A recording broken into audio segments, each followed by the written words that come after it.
Hello everyone, welcome to my YouTube channel Deep Success. आज हम बात करेंगे उत्तर प्रदेश की भौतिक या प्राकृतिक स्थिति के बारे में। भौतिक या प्राकृतिक स्थिति प्रक- प्रकृति या नेचर द्वारा बनाई जाती है और यह मुख्यतः नदियों, पेड़ पौधों, पहाड़ों और मैदानों द्वारा बनती है। उत्तर प्रदेश की बात करें तो उत्तराखंड के गठन से पूर्व राज्य के 3 भूभाग थे: पर्वतीय क्षेत्र, मैदानी क्षेत्र और दक्षिण का पठारी क्षेत्र। 2000 में उत्तराखंड के अलग हो जाने पर उत्तर प्रदेश का पर्वतीय क्षेत्र उत्तराखंड में चला गया। वर्तमान में उत्तर प्रदेश को 3 प्राकृतिक प्रदेशों में बांटा जाता है। पहला है भाबर एवं तराई का प्रदेश, दूसरा है गंगा यमुना का मैदान और तीसरा है दक्षिण का पठारी प्रदेश। सबसे पहले हम इसे मैप में देख लेते हैं कि इसका विभाजन कैसे किया गया है। मैं सबसे पहले भाबर की बात करते हैं। भाबर जो कि हिमालय की नदियों द्वारा लाई गई बड़े-बड़े पत्थरों से बनी एक पतली पट्टी का रूप है, जो सहारनपुर से देवरिया तक फैला हुआ है। यहाँ पर बड़े-बड़े पत्थर होते हैं, जिसे बॉल्डर भी कहते हैं, स्थित होता है। इसके नीचे नदियाँ विलुप्त हो जाती हैं। भाबर प्रदेश के बाद तराई का रीजन आता है, जो दलदली क्षेत्र है। यहाँ पर नदियाँ पुनः दिखाई पड़ने लग जाती हैं। दक्षिण का पठारी प्रदेश, जो बुंदेलखंड और बघेलखंड रीजन से बना हुआ है। भाबर और तराई क्षेत्र और तथा दक्षिणी पठार के बीच का जो बचा हुआ हिस्सा है, क्षेत्र कहलाता है, जो गंगा यमुना नदियों द्वारा लाया जाता है। इसे भी 3 पार्ट में डिवाइड किया गया है। ऊपरी यमुना गंगा का मैदान, दूसरा है गंगा का मध्य मैदानी प्रदेश तथा गंगा का पूर्वी मैदानी प्रदेश। अब हम विस्तार से और सारी बातों को जानते हैं। भाबर एवं तराई प्रदेश के बारे में पहले जानते हैं। भाबर एवं तराई प्रदेश, जो पश्चिम में सहारनपुर से लेकर पूर्व में देवरिया एवं कुशीनगर तक एक पतली सी पट्टी भाबर और तराई कहलाती है। भाबर क्षेत्र में नदियां लुप्त हो जाती हैं, जो तराई क्षेत्र में फिर से प्रकट होती हैं। भाबर क्षेत्र में जलोढ़ और जलोढ़ शंकु जैसी नदी से निर्मित स्थलाकृतियां बनती हैं। भाबर क्षेत्र वह पर्वतीय भूभाग है जो कंकड़ पत्थरों से निर्मित है। इस क्षेत्र का विस्तार उत्तर प्रदेश के बिजनौर, सहारनपुर, पीलीभीत, शाहजहांपुर एवं लखीमपुर खीरी जिलों में है। पश्चिम में यह क्षेत्र 34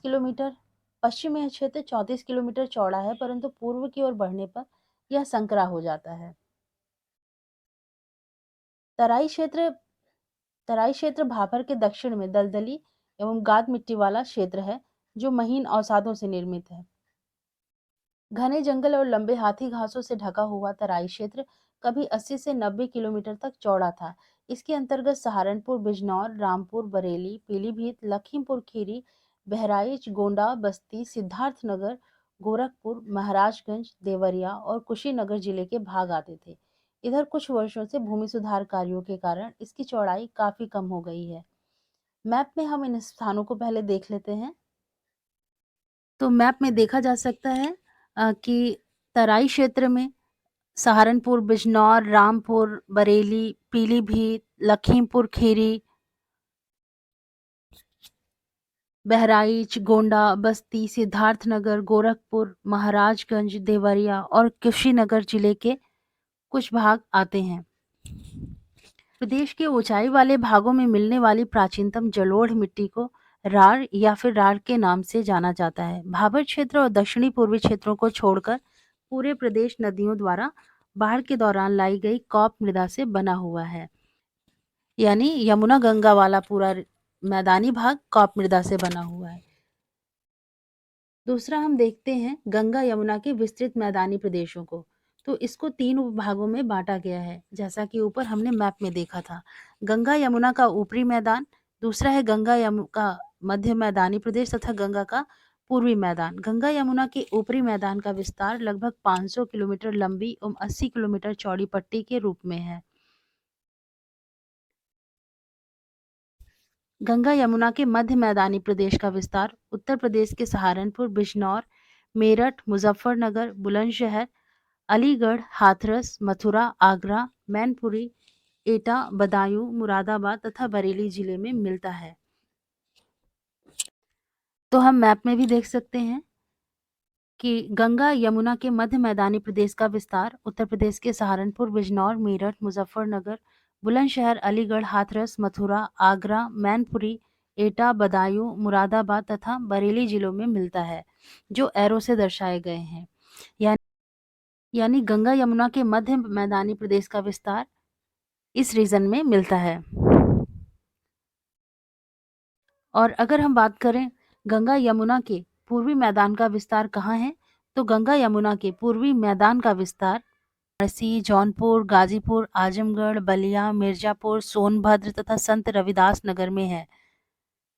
जो मैप गंगा यमुना के मैदान का निर्माण कॉप मिट्टी से हुआ है। गंगा यमुना के विस्तृत मैदानी प्रदेश की समुद्र तल से औसत ऊंचाई 300 मीटर है। इस विस्तृत मैदानी प्रदेश का निर्माण अभिनूतन एवं अतिनूतन युग में नदी घाटी में अवसादीकरण से या सेडिमेंटेशन से हुआ है। इस विस्तृत मैदानी प्रदेश का ढाल पश्चिमांचल में उत्तर से दक्षिण की ओर तथा पूर्वांचल में पश्चिमोत्तर से दक्षिण पूर्व की ओर है।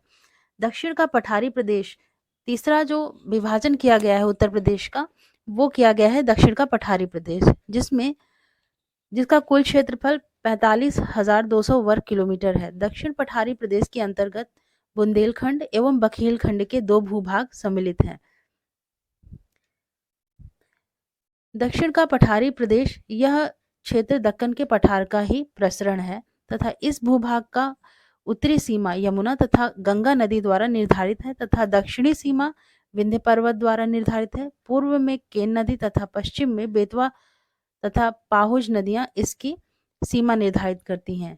इसके अंतर्गत झांसी, जालौन, हमीरपुर, महोबा, चित्रकूट, ललितपुर और बांदा जिले तथा प्रयागराज जिले की मेजा और करछना तहसीलें, गंगा के दक्षिण में पड़ने वाला मिर्जापुर का हिस्सा तथा चंदौली जिले की चकिया तहसील आती है।